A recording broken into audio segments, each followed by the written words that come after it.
What is happening, ladies and gentlemen? This is your fellow paisano speaking. Back to reality. Just got back today from a little trip to Harrison around BC, Vancouver, and Norway where I live. So it was really nice and beautiful. Now, I just want to close it off by tonight, just to give my 2 cents of this Mercato between Roma, Napoli, and of course I'll leave my 2 cents of Juve. Trying not to make it long with Juve, but with Juve, there's always something, even with this Mercado. But it's everyone. But I'll explain why. Because the Mercado, it's getting wild, guys. Put a beautiful like and subscribe, ladies and gentlemen.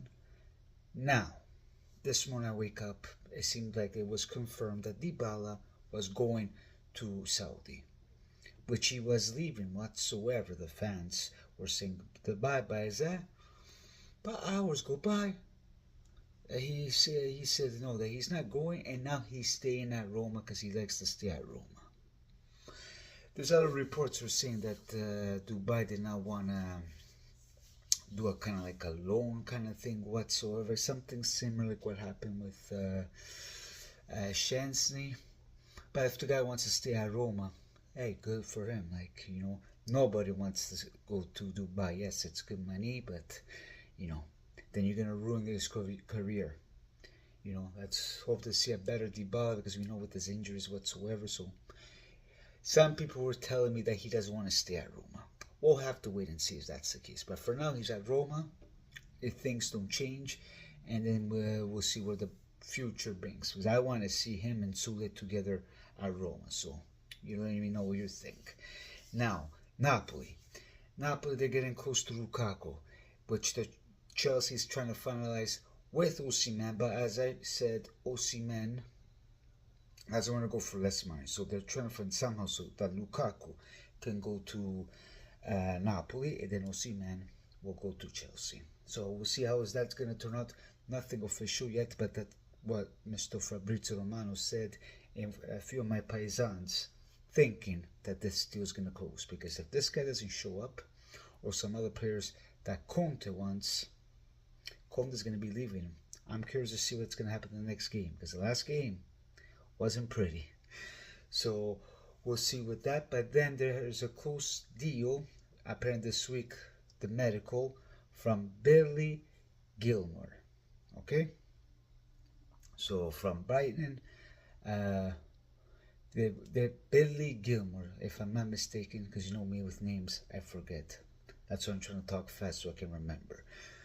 And we'll see, it's supposed to be closed this week, because usually they say the deal is closed, but then it's never closed. So let's hope for Napoli, so Conte doesn't get mad, not even with this one, and we'll see how that is going to turn out. So let's wait and see, guys, because this Mercato, but it's not just in Italy. I complain about Juventus in Italy whatsoever, but you look, even Chelsea, they cannot close deals. Barcelona, of course, who also was kind of tricky. Liverpool, they keep the players that they have, like non c'è i soldi. There is no money. And of course, with these rules of the financial fair play, you gotta watch out what you spend. I know I'm the one that always complain about Elkan whatsoever, guys. I don't like the guy. But of course, what are we seeing? It's with this financial fair play whatsoever, which apparently next year we're supposed to spend more money. I don't know. But it's only controlled to certain teams, not all teams. But even the Premier League, I've seen they have in trouble too. Because if you're Man City, I don't think so. So in Italy, if you're Inter, nobody's going to say anything. So moving on. Now, let's start off with Fiorentina and Juventus. Guys, I'm really fed up with this Nico Gonzalez situation. I know a lot of people want this guy, but really, this Pappagallo Comiso, first he started that he wanted 40 million just for Juve. Then he said 30 million to Atalanta. And now it seems like that he doesn't want to, he's going for 40. Now apparently the latest, someone said he was getting close to Juve, but just recently right now, they want to sell to Atalanta. And I bet you anything, That's my opinion. I bet you anything that Nico Gonzalez is going to go to Atalanta for cheap. Because when it comes to us, they always have to make us a big deal. Because speaking of Atalanta, the Koopmeiners, it's really driving me crazy. That's why I'm kind of the 50-50, because they had the agreement August 15 and they haven't received a yes or no from Atalanta. It's more than 60 million. Let's say 62 in total with the bonus. Like, what else you want? The player's not even on the train whatsoever. Like, what do these guys want? Like, if you're not happy, you bring him to the team that he wants. How come we did it to Delegit? We give all these players for cheap, and then what we get? Una bella mazziata nel culo. Like, come on, guys. That's why we need to stop buying in Italy. Punto, but I hope this is the last year.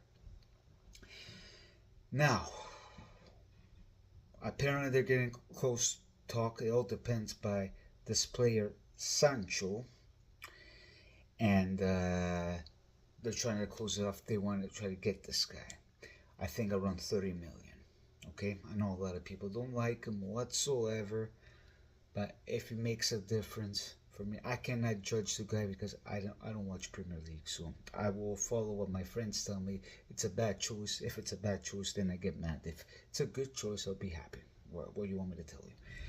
But the reason why I have this, because of Barcelona wanting Chiesa. Apparently they're kind of in talks. 4 million plus 2 bonuses, which already since this morning they're saying they give him less, a little bit less than what Juventus was giving. Now, since the beginning of this shit going on with Chiesa, they gave him the bridge contract. He did not accept it. Of course, Jundli said, I see you, bye-bye. Now, people are getting mad about this situation, but if Jundli is not putting him in the squad, because we find out that wasn't Motta's idea, that he didn't want him in. And I even said it in my previous videos, this is a thing with Juventus. For me, like it or not, it's all on Chiesa's fault. Yes, we can put the blame, the club, you know, I'm one of them with Elkan. I don't judge Jundli, but if you're judging Jundli, he's a man with no words. Either you like it, or I see you bye-bye. He did it to Rabiot, he did it to this person. No one's bigger than the club. Now, Chiesa is accepting that little bit less money for Barcelona? Like, really? You know my thoughts of Chiesa. I don't hate the guy. I just do not like how he's acting. See, he's acting like a baby. If he did not act like a baby, maybe he would have stayed for 1 year. Then maybe next year he'll get that 8 million, 9 million. I'm pretty sure Juventus will give him and prove everybody wrong. But no, now you're maybe going to Barcelona, or maybe you might be staying on the bench. So I don't know. I'm curious to see if it's official by tomorrow. Chiesa to Barcelona. I'll be watching because I like the guy. It will be kind of sad to see him leave. But when this situation comes, especially for me, a casa. No one's better than the club. So I'm sorry for Chiesa, and I'm sorry for all the fellow Chiesa lovers, because I'm not attached to the players anymore. Even with Vlahovic, good luck. Hopefully he does better. But even one of my paisans, which we'll be talking about it tomorrow on my live. Stay tuned. I'm going to have my paisano Severino, and of course, maybe Santino Merenda, because Santino, we're going to have lots to talk about it. So stay tuned. I'll let you know. Check on my YouTube whatsoever, and I'm hoping to do this live. We'll talk about Juventus, then we leave the predictions after. Then maybe in the following weeks, guys, I will try to do call like a Milanista or Interista, and we'll talk about the other teams as well, because the Serie A started and there's always lots to talk about Calcio. So this is my 2 cents. Let me know your thoughts, and I'll chat with you lovebirds soon. Like and subscribe, e ci vediamo domani. Ciao ragazzi.